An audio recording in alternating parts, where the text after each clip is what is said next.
कदाचित कुप्पेती माता न उदरस्ता हरितकी, अर्थात एक वेळ माता आपल्या लेकरावर रागू शकते, पण पोटात गेलेली हरितकी कधीही कुपित होऊ शकत नाही. नमस्कार. आजपासून नवरात्रीची सुरुवात झाली.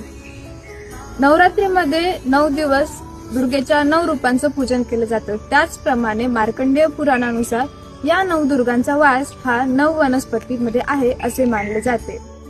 आज नवरात्रीचा पहिला दिवस. नवरात्रीच्या पहिल्या दिवशी माता शैलपुत्रीची पूजा केली जाते. माता शैलपुत्रीचा वास हा हरितकी या वनस्पतीमध्ये आहे असे मानले जाते. हरते सर्व रोगाच्या तत्र प्रोक्ता हरितकी, अर्थात सर्व रोगांचे हरण करणारी अशी ती हरितकी. आयुर्वेदामध्ये वर्णित षडरसांपैकी लवण वर्जित पंचरस युक्त विशेषतः कषाय रसात्मक अशी हे हरितकी. त्याचा विपाक हा मधुर आणि वीर्याने ते उष्ण असते. तसेच ती त्रिदोषहरही आहे. तसेच हरितकीला अभया, पथ्या, अमृता, शिवा अशा वेगवेगळ्या नावाने सुद्धा ओळखले जाते.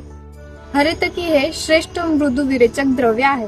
हरितकीचा उपयोग दोष तसेच मलशोधन व क्लेदग्न म्हणून स्त्रोतरोध दूर करण्यासाठी सुद्धा होतो.